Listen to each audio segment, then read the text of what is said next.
Lors des 24 heures du Mans, du moins le vendredi juste avant la course, l'ACO, l'Automobile Club de West, organise toujours une conférence de presse pour annoncer ce qu'ils envisagent de faire dans le futur de l'événement, et même de tout ce qu'ils organisent d'ailleurs. Aujourd'hui, cette vidéo sert de point pour savoir qu'est-ce qui a été annoncé, je vais vous donner également mon avis dessus, et on fera un petit point sur ce que j'envisage pour que l'endurance se porte encore mieux dans les années à venir. Vous êtes prêts? C'est parti!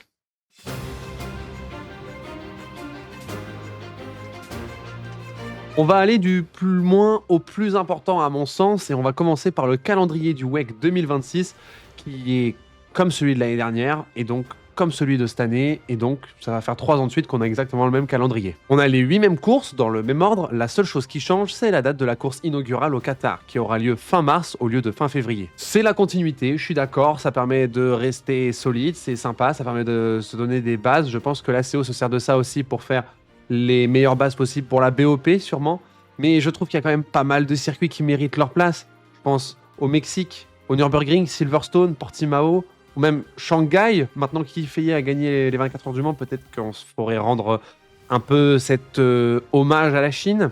Enfin bref, on verra pour 2027. En parlant du WEC, sachez que la fin du règlement Hypercar a été décalée, elle était à 2029, maintenant elle est remise jusqu'à 2032. Ça nous laisse encore 7 ans avec ces belles bagnoles. Le rêve. Ça laissera surtout le temps à Ford, Genesis et McLaren de bien faire rouler leur voiture. Car 2 ou 3 ans, c'est vraiment pas beaucoup. Mais surtout, ça peut donner l'idée à d'autres constructeurs de venir. Parce que se projeter pour un championnat qui dure jusqu'en 2029, c'est un peu difficile en 2025. Parce que 2 ans de développement, ça ferait que 2 ans de compète, c'est pas fou. Et ça peut être plein de constructeurs. Hein. Au hasard, je pense à un constructeur allemand qui a gagné 13 fois les 24 heures du Mans, qui se fait rattraper par Ferrari, qui maintenant en a 12, qui part en Formule 1, mais bon, le projet, il n'a pas l'air sérieux. Bref, Audi, revenez en endurance. Voilà, c'est mon message. Blague à part, c'est idéal, par exemple, pour des constructeurs qui n'ont plus beaucoup de hype en ce moment, qui sont en chute libre d'un point de vue des ventes, et qui savent que la compétition automobile, c'est le meilleur moyen pour faire vendre des bagnoles. Là, je pense par exemple à Jaguar, qui en ce moment est en train de faire des ventes catastrophiques à cause de la direction qu'ils ont prise. Pour moi, revenir en compétition automobile, surtout en hypercar, avec une voiture, avec leurs pattes, quoi, dans la course où ils ont gagné 7 fois quand même, je pense que ce serait vraiment le bon move à faire, je pense. Je pense que Jaguar, pour moi, c'est le constructeur qui devrait le plus, à l'heure d'aujourd'hui, revenir aux 24 heures du Mans. Pour moi, c'est celui-là. En parlant d'hypercar jusqu'à 2032, sachez que l'ACO et l'IMSA ont renouvelé leur contrat, leur mutualisation des règlements jusqu'à 2032 également. Ça permet pas juste que les LMDH et les LMH puissent rouler ensemble, mais ça permet plein de choses. Notamment, ça permet à la course du Petit Le Mans de s'appeler Petit Le Mans. Donc ça, c'est génial. Mais bon, ce partenariat, pour moi, il devrait exister jusqu'à l'infini, non? En ce qui concerne le LMP2, on a enfin des nouvelles sur ce nouveau règlement qui arrivera en 2028. Déjà, 2 fournisseurs de châssis ont répondu à l'appel d'offres. Oreca qui est littéralement en domination, seul châssis présent en ELMS, en ALMS, au Mans, quelques Ligier en IMSA, donc oui, c'est pas choquant qu'ils reprennent. Et Ligier, ça fait plaisir de les revoir. Le moteur sera toujours un Gibson, sauf que cette fois-ci, il y aura un turbo. Et dernière petite nouvelle, la position de conduite sera centrale, et non sur le côté droit. Ça me fait plaisir de voir cette catégorie LMP2 évoluer, parce que pour rappel, là, le LMP2 aujourd'hui, c'est quasiment que l'Oreca 07, on la voit depuis 2017, elle domine tout. J'aimerais bien un peu de changement quand même. Maintenant qu'on a parlé du futur, on va parler maintenant du passé. Enfin, on a parlé du futur de ce qui se passe maintenant. Maintenant, on parle du futur de ce qui s'est déjà passé. Enfin bref, on va parler de ce qu'ils ont annoncé pour le Mans Classique. De base, le Mans Classique, c'est une fois tous les 2 ans, avec des voitures allant des années 20 aux années 80. Cette fois-ci, le Mans Classique devient un événement annuel, avec 2 événements différents chaque année. Le premier, c'est le Mans Classique Héritage, comprenant 5 plateaux allant de 1923 à 1975, puis le Mans Classique Legends, avec 5 plateaux allant de 1975 à 2015. Cela donne un côté plus sympa encore à cet événement, je trouve. J'y étais avec mon père cette année au Le Mans Classique, et clairement, on a passé une journée de fou le samedi. On a vu des belles voitures, que ce soit sur la piste ou en dehors. Vraiment, c'est un événement à vivre. Et je trouve qu'il l'annualise déjà, c'est génial. Mais que c'est différent les 2 années de suite, et bah clairement, c'est vraiment une très bonne décision. Surtout que pour Le Mans Legends, et bah ça va être les bagnoles de mon enfance des fois. Et je pense que ça va commencer à me faire un choc. Et j'ai hâte de vivre le Mans Classic Legends. Vraiment, j'ai vraiment hâte. De plus, une nouvelle catégorie de courses promotionnelles avant les week-ends de course a été inventée qui s'appelle Legends of Le Mans, qui réunit des voitures historiques des 24 heures des années 2000 et 2010. Et ce sera des courses support pour quelques courses du WEC dès la saison prochaine. Ça va être un bonheur. Parlons maintenant du futur de l'hypercar et surtout de l'hydrogène. L'ACO a annoncé que l'entrée en compétition des hypercars hydrogène se fera avant 2030. Le projet H24 avance, c'est vraiment pas mal. Et d'ailleurs, le constructeur Toyota aide de main ferme l'ACO pour que Mission H24 soit une réussite. Toyota sait vraiment comment faire des voitures à la fois fiables et performantes, donc je pense que c'est vraiment une très bonne chose pour l'hydrogène. Par contre, je ne sais pas du tout ce que va donner ce type de moteur face à des moteurs thermiques/hybrides qu'on a aujourd'hui en hypercar, et j'ai vraiment pas envie qu'ils ralentissent à balle les hypercars thermiques et hybrides pour vraiment mettre l'hydrogène en avant. Ça, je pense que ce sera une mauvaise chose. Mais que les voitures arrivent d'ici la fin des années 2020, je suis preneur. Pour finir avec les annonces, pour moi la plus importante, c'est la création du championnat hypercar client pour le championnat Asian Le Mans Series dès la saison 2026-2027. C'est génial.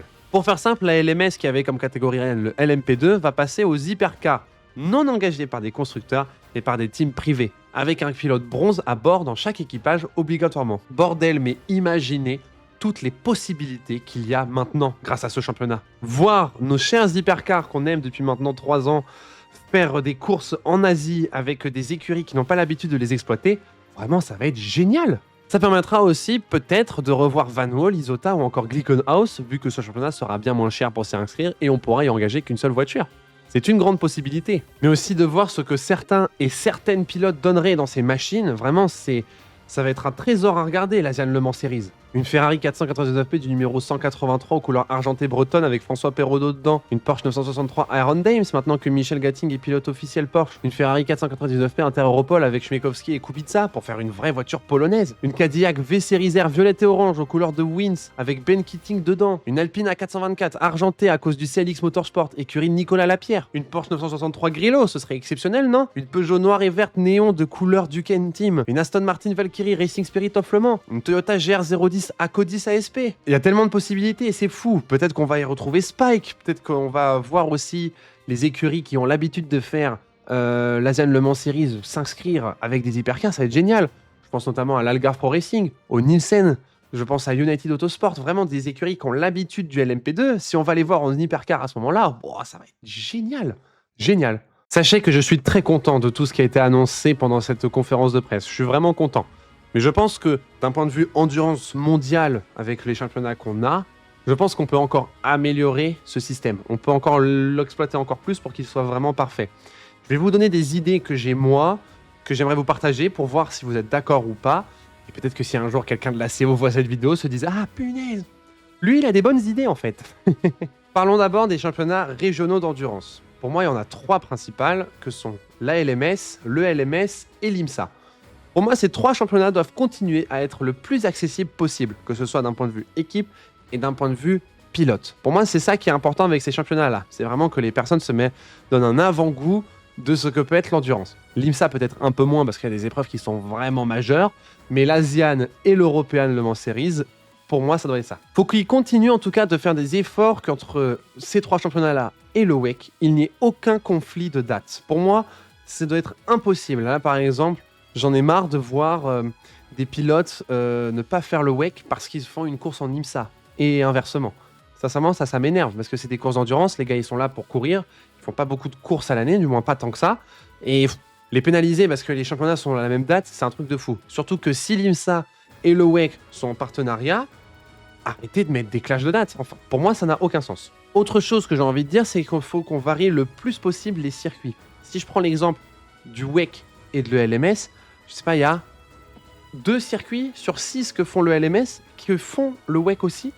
Et je trouve que c'est un peu compliqué. Je comprends pour Spa, parce que Spa-Francorchamps, c'est quand même la course en Europe majeure. Donc c'est important qu'elle soit au championnat européen et c'est important qu'elle soit au championnat du monde. Mais à part ça, pour moi, il y a de quoi varier. Hein. Vous avez vu le nombre de circuits qu'on a en Europe qui demandent qu'une chose, c'est accueillir des plateaux de fous comme le WEC et le LMS. Pour moi, il n'y a pas d'excuse. En ce moment, le LMS compte 6 courses. On va rester là-dessus. Et la LMS, on a également 6 aussi. Sauf que c'est 3 week-ends dans l'année et en fait, c'est 2 courses sur le même circuit. Ce qui fait que sur les 6 courses, en fait, il y a 3 circuits différents. J'aime pas trop ce schéma de course, mais ils ont l'air de bien aimer ça. Donc on va rester sur, pour faire ces simulations là que je vais faire, on va rester sur ce modèle-là. 6 courses, 2 par circuit sur 3 week-ends dans l'année entre décembre et février. T'as un système qui fonctionne assez bien, donc je vais rester pour ça. Par contre, pour moi, le WEC, faut qu'il passe à 10 courses. Pour moi, c'est obligatoire. J'avais déjà fait une vidéo il y a quelques temps sur le WEC de mes rêves, le WEC que je veux vraiment voir, et j'avais fait ce calendrier-là. On avait fait Kyalami, Kuala Lumpur, Monza, Portimao, Spa-Francorchamps, Le Mans, Sao Paulo, Austin, Fuji, et pour finir, Sakir, Bahreïn, quoi. Donc ça ressemble énormément au calendrier qu'on a actuellement, mais j'ai ajouté mes petites pattes et vraiment, je trouve que c'est le bon truc à faire. Sur ces 10 épreuves, pour moi, il y en a 6 qui sont intouchables. L'épreuve d'ouverture à Kyalami, parce que c'est le seul circuit africain qui peut vraiment accueillir une course d'endurance, pour l'instant. On garde Spa-Francorchamps, évidemment. On garde les 24 heures du Mans, évidemment. On garde Austin, parce que c'est le seul circuit aux États-Unis qui, pour moi, peut accueillir du WEC. On garde Fuji, parce que circuit au Japon et son histoire avec Toyota. Du moins, si Toyota est toujours là, en tout cas, je l'espère. Et pour moi, finir à Bahreïn, c'est la meilleure chose à faire aussi. Ce qui fait qu'il nous reste 4 circuits qui, pour moi, ne sont pas obligatoires. Et bah, ce qu'on fait, c'est qu'on tourne. Pour la course à Kuala Lumpur, je propose qu'on tourne avec 2 autres circuits asiatiques. On va tourner avec le circuit du Qatar, parce qu'ils ont l'air de bien aimer le circuit du Qatar. Et on tourne également avec le circuit de Shanghai. Comme ça, on a ce côté chinois, on commence à vraiment avoir des bonnes relations avec la Chine d'un point de vue sport auto, surtout depuis la victoire de Yifei. On vous récompense en ayant un circuit présent au calendrier du WEC de temps en temps, avec, en tournante avec la Malaisie et le Qatar. Donc là, voilà, on fait ça. Pour Monza, je propose qu'on tourne avec Imola. Donc on tourne entre circuits italiens, parce que pour moi, c'est ultra important d'avoir une course en Italie. Et on tourne entre Monza et Imola, 1 an sur 2. Donc moi, je trouve que ça peut être pas mal, parce que Imola, c'est un bon circuit. Monza, c'est un circuit spectacle. C'est le circuit italien par excellence, tout comme Imola, qui est ultra important. Donc le fait de tourner à 2, je trouve que c'est une bonne idée. Pour Portimao, je propose qu'on alterne avec 2 autres circuits ultra iconiques en Europe, que sont Silverstone et le Nürburgring. Je ne comprends pas pourquoi il n'y a pas de manche anglaise ou allemande présente au calendrier du WEC. C'est pour moi ultra important, surtout que Silverstone, ça a été la manche d'ouverture pendant des années au WEC. Quasiment toutes les éditions du WEC avant 2018. Donc je vois pas pourquoi elle est plus là en fait. Là, elle fait son retour en ELMS, mais il faut qu'elle revienne au WEC. Silverstone, c'est obligatoire. Et pour Sao Paulo, on alterne une année sur 2 avec le circuit de Mexico. Comme ça fait un circuit chaque année différent en Amérique centrale / latine. Et comme ça, on est nickel. Ce qui fait que le calendrier, certes, il est un peu identique avec les mêmes circuits, mais en fait, ça change chaque année. Ce qui fait qu'en 2026, on aurait ce calendrier-là, celui-là en 2027, 2028, 2029, 2030, etc., etc., etc. Ce qui fait que ça tourne énormément et ça donne de la variété au WEC, quoi. Et ça, c'est génial. Et du coup, les circuits qui sont pas présents au WEC, eh ben on le tourne avec le LMS et la LMS. Pour l'Asian Le Mans Series, ça va être plus simple. Ils utilisent que 3 circuits, ça fait que quand un circuit est utilisé au WEC, on utilise les 2 autres pour la LMS et on garde en circuit final le circuit d'Abu Dhabi parce qu'ils ont l'air de bien aimer le circuit d'Abu Dhabi pour faire les finales. Ce qui fait que voilà, ça tourne aussi en même temps la LMS avec le WEC en fonction de quelle course est présente au WEC ou pas. Si c'est Kuala Lumpur qui est présente au WEC, eh ben le Qatar et Shanghai sont en ALMS. Si c'est le Qatar qui est en WEC, eh ben c'est Shanghai et Kuala Lumpur qui sont en ALMS, etc., etc. Qui fait que chaque année, ces circuits ont une course majeure d'endurance. Et ça, c'est cool. Et surtout que du coup, on peut faire pareil pour l'European Le Mans Series. Et comme ça, on est nickel. Le LMS contient 6 manches. Et sur les 6 manches qu'il y a, pour moi, il y en a 3 qui bougent pas. On garde les 2 premières manches avant Le Mans que sont Barcelone et le Castellet. Comme ça bouge pas. On fait Le Mans et après, on fait les 4 dernières courses. Et sur ces 4 courses-là, on garde Spa-Francorchamps. Et du coup, les 3 autres manches, on prend celles qui sont pas utilisées au WEC. Que ce soit avec le duo de manches italiennes et le triplet de manches européennes. Et hop, ça fait 3 circuits en plus pour le LMS. Parfait. Parce que là, si vous regardez par exemple le championnat européen d'endurance actuel, il y a 2 circuits en Italie. On a Mugello et Imola. Pour moi, je trouve ça pas cool de passer 2 fois par le même pays pour faire un même championnat européen. C'est un peu dommage. Donc du coup, là, ça permet de tourner. Sauf que du coup, avec le WEC, le fait qu'il y ait Monza et Imola, ça permet de tourner à 2. Mais je trouve que Mugello apporte un peu sa patte aussi en endurance. Donc à la place de tourner avec Imola et Monza comme au WEC, le LMS tournera avec Imola et le Mugello. Ce qui fait que quand en WEC on utilisera Monza, le LMS ira à Imola. Et quand le WEC ira à Imola, le LMS utilisera le Mugello. Ce qui fait qu'avec ces 3 championnats combinés, je trouve qu'on est vraiment pas mal. Ce qui fait que maintenant, le championnat 2026 ressemble à ça, enfin les championnats 2026 ressemblent à ça, 2027, 2028, 2029, etc., etc. Et là, je trouve qu'on est pas mal. Voilà mes idées pour le calendrier, dites-moi si ça vous plaît. Maintenant, en ce qui concerne les 24 heures du Mans, et là on a beaucoup de choses à dire. On a toujours 62 voitures max. Ça va commencer à faire limite tout ça, parce qu'il y a de plus en plus de monde qui veulent venir. Donc peut-être qu'il va falloir un moment agrandir les garages. Est-ce qu'on peut trouver de la place pour mettre plus de garages ? À voir, mais je pense que ça va devenir une option de plus en plus logique à faire ces prochaines années. Et pour moi, si jamais il y a des places limites, il faut donner les places aux candidats les plus sérieux, les candidats les plus compétitifs, parce qu'on l'a vu cette année, les 24 heures du Mans sont devenus un sprint de 24 heures. Parlons d'à partir de 2027, parce que 2026, voilà, Genesis arrive, mais en 2027, on a McLaren et Ford. Donc on va partir sur l'exemple de 2027, ce sera beaucoup plus simple. En 2027, si on garde la règle de 2 voitures par constructeur, et que tous les constructeurs présents actuellement seront toujours là d'ici 2 ans, et qu'on rajoute Genesis, Ford et McLaren comme prévu, on arrive avec 11 constructeurs, donc 22 bagnoles. Et on compte même pas les écuries privées que peuvent être potentiellement la Porsche Proton, la 3e Ferrari et la Cadillac du Wayne Taylor Racing qui a dit qu'il serait intéressé par le WEC aussi.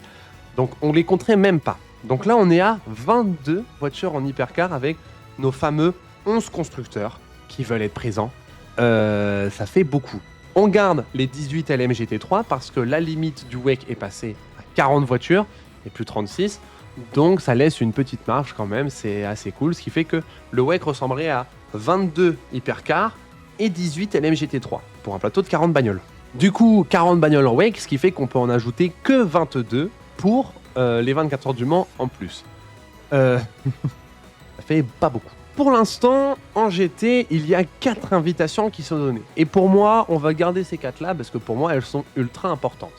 On a le champion GT3 de l'European Le Mans Series, le champion GT3 de l'Asian Le Mans Series, le champion, entre guillemets, de l'INSA en GT3. Alors, c'est pas vraiment ça. En gros, GT3 là-bas, c'est le GTD. C'est comme ça que s'appelle la catégorie. Et en gros, ça s'appelle le trophée Bob Atkins qui récompense le meilleur pilote amateur de l'année. D'un point de vue point, bien sûr.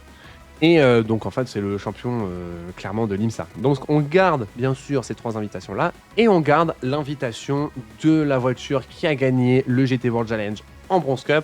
Le GT World Challenge, le plus gros championnat de GT d'endurance où il y a énormément de courses importantes, notamment les 24 heures de Spa. Et récompenser le meilleur équipage de pilotes amateurs, c'est vraiment ultra important. C'est le rôle qu'avait eu la Ferrari Zygo Tempesta cette année. Donc, on garde ces 4 invitations, ce qui te ferait un total de 22 voitures, 18 plus 4. Et on verra un peu plus tard dans la vidéo ce qu'on va faire de la suite si jamais on rajoute des GT3. Parlons maintenant des LMP2. Et là, c'est beaucoup plus compliqué. Pour l'instant, la règle en LMP2, c'est 15 voitures minimales dans la catégorie, et ce depuis 2024. Même si en 2024, il y en a eu 16, et qu'en 2025, il y en a eu 17, c'est minimum 15. Pour moi, il faut faire passer ce chiffre à 12. En fait, c'est pas parce que je n'aime pas le LMP2, c'est pour d'un point de vue grand public, t'as pas trop le choix. Le grand public aime les GT, le grand public aime les hypercars. Malheureusement, les LMP2, elles doivent être là. J'ai rien à dire, elles doivent être là. C'est ultra important pour que les écuries privées se fassent un petit nom, pour que les pilotes se fassent de l'expérience d'un point de vue prototype. Pour moi, ils doivent être là. J'en ai aucun souci. Mais il faut réduire le nombre, surtout pour d'un point de vue, je veux dire, attractivité de la catégorie. Parce que le problème, c'est quand tu arrives pour la première fois aux 24 heures du Mans, ce qui est arrivé avec les personnes avec qui j'étais cette année, et ben en hypercar, c'est super simple de savoir qui c'est. BMW, elle est reconnaissable, la Peugeot, elle est reconnaissable, la Ferrari, elle est reconnaissable, les Porsche, elles sont reconnaissables, c'est ultra simple à suivre. En GT, pareil, c'est des voitures qu'on voit tout le temps. La 911, on la voit tout le temps, la BMW, on la reconnaît tout de suite, la Mercedes aussi. Donc c'est ultra simple de suivre la course en hypercar et en GT. En LMP2, c'est plus compliqué. C'est toutes les mêmes bagnoles, et si tu connais pas le nom des écuries, c'est chiant. Surtout que si en plus on rajoute le côté, et ben en fait les écuries elles ont plusieurs voitures, ben ça devient impossible à suivre. Parce que les écuries ont plusieurs voitures, et en plus on n'a même pas l'indication de leur position, donc on a l'impression de voir 2 fois la même voiture tout le temps. On se dit, mais je l'ai pas vue il y a 30 secondes, elle, comment ça se fait qu'elle est encore là? Donc on s'y perd. Donc 12 voitures maximum et minimum, obligatoire, 12 voitures. Et 12 écuries différentes. Comme ça, plus facile de s'identifier, plus facile de savoir qui est qui. Et là, ce sera plus simple à suivre pour tout le monde. Surtout si les prochaines LMP2 ont le petit panneau LED que toutes les voitures ont pour pouvoir suivre la course. Ça aussi, ça va devenir obligatoire. Donc en LMP2, j'ai gardé 5 invitations, donc ce qui fait qu'il reste 7 voitures qui ne sont pas invitées. Je reviendrai sur les invitations du LMP2 juste après. Donc si on revient sur ces 7 voitures qui ne sont pas invitées, je pense que pour le comité de sélection de la CO, ça doit être un enfer. Il y a tellement de projets qui sont cool et tout, ça laisse forcément des projets sur la sellette, c'est chiant. Et bah moi, je vais proposer quelque chose. Faites participer les fans. En gros, on a du mal au LMP2 de faire comprendre ce qu'est le LMP2 aux gens parce qu'ils ne savent pas qui sont les pilotes, ils ne savent pas qui sont les écuries, etc., etc. Ils ne savent pas. Et ben, apprenez-leur qui sont ces gens et forcez-les à s'y intéresser. Et pour moi, un des meilleurs moyens de le faire, c'est de faire voter les gens qui c'est qu'ils veulent voir aux 24 heures du Mans. En gros, on crée un site où chaque humain sur la planète Terre, pendant une semaine, un week-end, ils ont accès à la liste de toutes les voitures qui ont participé au championnat ELMS, ALMS et IMSA pendant la saison avant les 24 heures du Mans. Donc si on prend les 24 heures 2027 comme exemple, on regarde toutes les LMP2 qui ont fait au moins une course dans n'importe lequel de ces 3 championnats où il y a le LMP2 en 2026. On met un petit site, on met la livrée, c'est quoi le nom de l'équipe et c'est quoi les potentiels pilotes. Et après les gens, et bah paf, ils se disent « Oh, et bah moi j'ai voté pour celle-là parce que soit j'aime bien un pilote, ou du moins je le connais, des pilotes où il y a des minorités, enfin d'un point de vue, quand je dis minorité, c'est qu'ils sont moins présents au WEC. Par exemple, je prends l'exemple d'Inter-Europol, qui est une écurie polonaise. Et ben, les Polonais, ils aiment tout de suite cette voiture parce que c'est une voiture polonaise. Et c'est pas souvent qu'on voit ça. Si un jour il y a une écurie suédoise avec un pilote suédois dedans, et ben, les Suédois qui sont fans de sport auto, et ben, ils prendraient cette voiture, obligatoire. Ils feraient de la pub pour leur pays. Se dire, voilà, nous on a une voiture suédoise et on fera participer notre bagnole aux 24 heures du Mans. Mais qu'est-ce que ce serait cool! Et bah là, du coup, les Suédois, ils vont faire « Ah ouais, bah écoute, on vous souhaite bonne chance et on va voter pour vous pendant cet épisode. » Et du coup, ça va forcer les équipes privées LMP2 d'être le plus créatif possible, que ce soit d'un point de vue du roster. Par exemple, si je prends la voiture d'Idexport de cette année, la numéro 18, celle avec André Lauterer, c'était l'une des LMP2 les plus populaires, parce qu'ils avaient un pilote de fou furieux dedans. Tout comme l'Alga Pro Racing numéro 25 avec Théo Pourchère dedans. Où les gens tout de suite, on voit Théo Pourchère, et ben les gens fans de sport auto, ils auraient voté pour elle. Et en fait, ça va forcer le LMP2 à devenir de plus en plus compétitif, à devenir de plus en plus sérieux, ou même, quand je dis de plus en plus sérieux, ou encore moins, avec la livrée.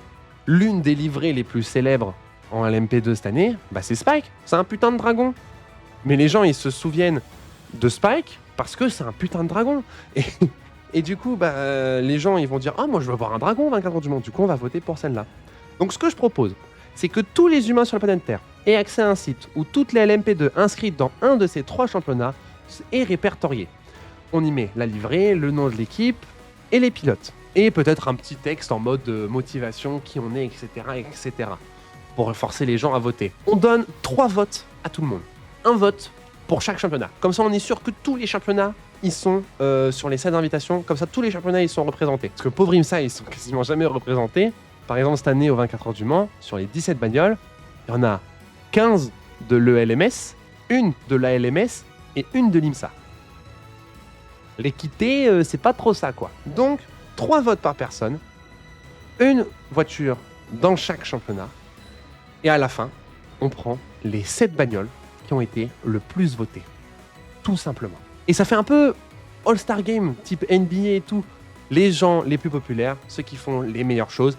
Peut-être que pendant le championnat de l'ELMS ou de l'IMSA ou de la LMS, qu'importe, il va y avoir une bagnole qui va sortir du lot par rapport à ce qu'elle a fait sur la piste. Alors imagine, il y a une voiture qui te double 6 voitures dans les 10 derniers tours pour gagner la course.